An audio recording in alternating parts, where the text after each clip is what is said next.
What is up people, Goofy here, and about a month ago I released the first demo for Super Smash Kart 64. The mod has received a delightfully surprising amount of attention, and I really appreciate all the support and feedback thus far. Hell, even the Chad gamer Snooplax played it. That said, when I was watching this video, I was thinking to myself,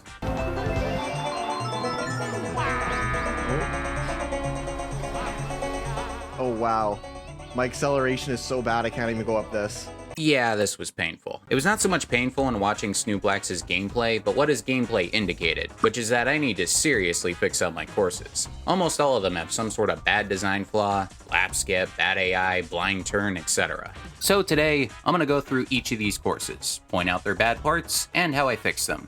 I'm gonna skip over Gerudo Road until the end, since, well, let's face it, that was the worst course and it was just plain bad. Also, I won't go over things that need changing or added outside of the courses, like custom voices or adjusting stats, but don't worry, I'll make sure to have those included at some point. For those of you that were asking where the rest of the roster was, I now have Fox, Pikachu, and Ness all ready to go. And if I figure out how to extend the amount of roster slots, I'll also add in Jigglypuff. So with that said, without further ado, let's get started. The first course in the Shell Cup is Mushroom Raceway. To the untrained eye, it seems like a relatively basic course, and it is. But after some exploration, I discovered that I probably should have spent more time playtesting before releasing this demo, since this course alone has some pretty broken stuff in it. Let's go over the obvious one first, this shortcut that pays homage to Peach's Castle. If you're a young soul who likes learning about game design, like me, you'll find this to be a very good opportunity to learn about how to make proper shortcuts in racing games. Like, you know, Mario Kart. And this one in particular has a big issue that imbalances the entire course, that issue being that the shortcut is too accessible. You see, a good shortcut is one that will only give an advantage to the player if it's taken in the right situation, and that situation should present itself less often than taking a normal route. Since there's no penalty for taking this shortcut, it is always the obvious correct choice every time, and it'll put the player way ahead of the competition. Fortunately, this is a pretty easy fix. All I did was change the surface type of the castle floor to be an off-road cobblestone. This will slow down the player considerably and make it so that the player probably shouldn't take the shortcut unless they have a mushroom or star. Simple.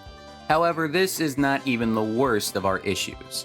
What if I told you that Mushroom Raceway can be beaten in under 30 seconds? Well, take a look.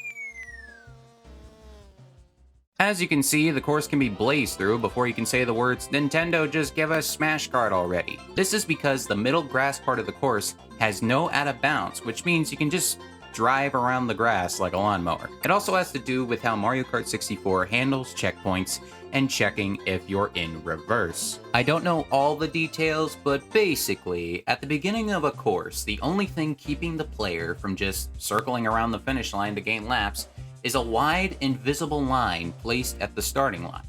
If a player crosses this line while backwards, they'll be counted as in reverse, and the lap will not count until they cross the line while moving forwards. In the vanilla game, the width of these lines is specific to each course, and most of them are just wide enough to prevent the player from skipping a lap without hitting a wall or going out of bounds. In contrast, custom courses can't have the width of this line adjusted unless specified in the game code, which I don't know how to do. At least not yet. So the de facto line width is the one that is set for the course that all custom courses are originally built from, Mario Raceway. In this case, if a modder like myself is not careful with bounding the player around the starting line, they can go outside the line's boundaries and skip the lap. I did a couple of things to circumvent this. Number one, I added fencing around the left side of the starting area. Now, a lap skip is still possible in this area, but it's much more difficult to perform and requires a speed boost of some sort, so I'll allow it. Number two, I made an inner section of the grass to be out of bounds, so that if a player wanders too far into the course, they'll be put back on the track. This will also prevent that situation Snooplax came across, where when taking the shortcut, he boosted into the grass by accident. These fixes should prevent most game-breaking lap skips in the future, or at the very least, make them more difficult. The last thing I want to talk about with this course, as it is both a simple problem and a recurring one in all my tracks, is proper navigation support, aka arrows. This is a very common problem with designers working on racing games, and one that often gets overlooked by a developer or modder. Arrows may not seem all that important to a player that already knows the course, and to be fair, there's also the mini-map, but for someone new to a course, they need enough indication to navigate the course semi-competently, or otherwise they are going to struggle quite a bit. Again, this is a pretty easy fix, just make part of the fencing arrow signs. And yes, I reused the boost texture for optimization purposes. Hopefully these are all the issues with this first track, although if more comes up in the future, I will fix those as well. Moving on to the third course of the Shell Cup is Aquastar Isle, and fortunately for me, the problems with this course are much more apparent. First up is a problem that was listed in the README for the mod, which was the collision of the cave section.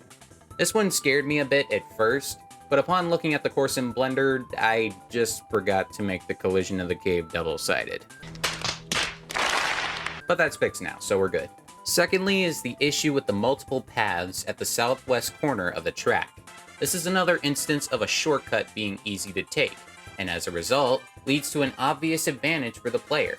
Just like Mushroom Raceway, I changed the surface type of this path right here to sand.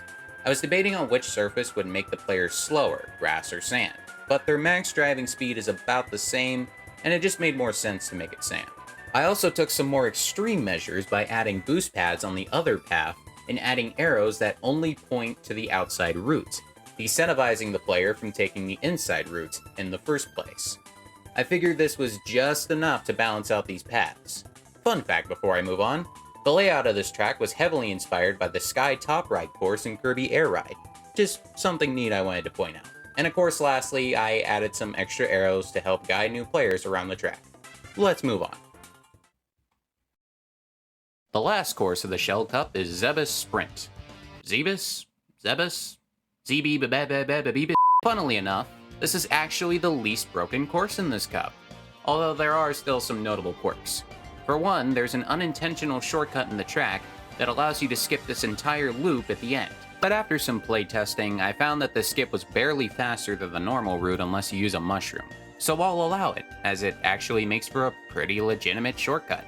The only other thing to point out in this course is this turn right here. I saw many people following the dumb AI, which would lead them plummeting straight into the boiling acid below. Now I left the edge of this turn open on purpose. It was so that players could cut the corner of the path leading out to save a bit of time. But I also don't want this happening. Luckily, I can fix both problems by adding a wall on the edge that ends before it meets the corner. That way, players can still cut that corner, but also get caught by the wall to save them from a horrible corrosive death. Yeah, I mean, a totally non-lethal wipeout. Oh, and I added extra arrows too. I'm just gonna make that my default issue with all my courses. Like, even if I think a course is perfect, I'll just be like, it needs more arrows. And with that, we should be just about done, right? Wait, what? You forgot about Gerudo Road, dude. Oh, I forgot. Son of a bitch. Okay, so I was putting this course off because it's been the bane of my existence since I first made it. But I guess it's finally time to talk about Gerudo Road. Look, I'm sure many people have seen this course and asked themselves, what the heck was this dodo thinking? But try to understand that this was the third course I had ever made. I didn't have too much experience at the time, and I was trying to mix things up from the standard Mario Kart affair, while still trying to remain semi-faithful to the original level of Gerudo Valley from Ocarina of Time. I won't throw too many excuses around though, so let's just get into the meat of it. The first thing the player will see is this U-turn that leads into the fortress. My original intentions with this turn was to teach players to actually use their brakes, and that getting the start boost is not always the best option. But this severely backfired, as not only did players seem to not grasp that concept, the AI doesn't either, and because of how AI pathfinding works, even if they completely miss the turn, they'll still end up making the same pace as if they didn't miss the turn. This immediately creates a disadvantage for the player either way, so it was clear that, despite my best intentions, this turn was gonna have to go. In addition, there were some complaints about the tunnels of the fortress, specifically that the light coming from the windows obscured the player's view, and that the tunnels themselves were too small to house those 90-degree turns. I did end up changing all of this, but this essentially means that I had to redesign and remake over half of the entire course, rendering geometry, collision geometry, textures, item box placements, the whole shebang. On the bright side, this also meant that I had to redraw the AI path as well, which should fix the extreme rubber banding issue. I just hope that people will be satisfied with these changes because holy smash ball, this was a pain in my ass. Oh, and I added more arrows, so there's that. Well, that'll just about do it for now. Let me know your thoughts of this video in the comments below, since this was the first time I've ever done a devlog-esque video. I've been thinking about doing one for a while, and I got some requests for it, so I'm excited to see how this video will do. Like I said, there is more stuff to come in a second demo I'm working on, including a full cup of tracks. The one I'm working on right now is called Route Foresight. Try to guess which game it's from. Psst. If you don't know, it's Earthbound. Earthbound. Yeah. I do have a channel on Twitch if you want to follow, although I haven't been able to stream for ages because my computer does not handle streaming very well for some reason. But I don't care about that too much. What I do care about is my Discord server, so join it. A lot of people have been joining my server recently, and it's been dead for a while, so I want to revive it. Help me revive the server. Talk amongst yourselves about Mario Kart or Smash Bros or Smash Kart or anything you want. Talk to me if you have any questions or just want to hang out. I'm cool with that. I don't really care, you know, it's all chill. Don't forget to do all the YouTube stuff, like, comment, subscribe, share with your friends, and you guys have been doing a really good job of that already. I hit over 200 subs recently, and I'm still getting more, so thank you guys very, very, very much. I really appreciate it. Also, a huge shout out to Snooplax for playing my mod. Hope it wasn't too hard for you. I know that my courses weren't exactly the best, but I hope you enjoyed it. I really do. Also, thanks to everybody in the Overkart64 Discord server for all their help. Without them, I would not have been able to make Smash Kart possible. And as always, thank you, my fellow goofsters, so much for watching. Stay goofy out there. See you next time.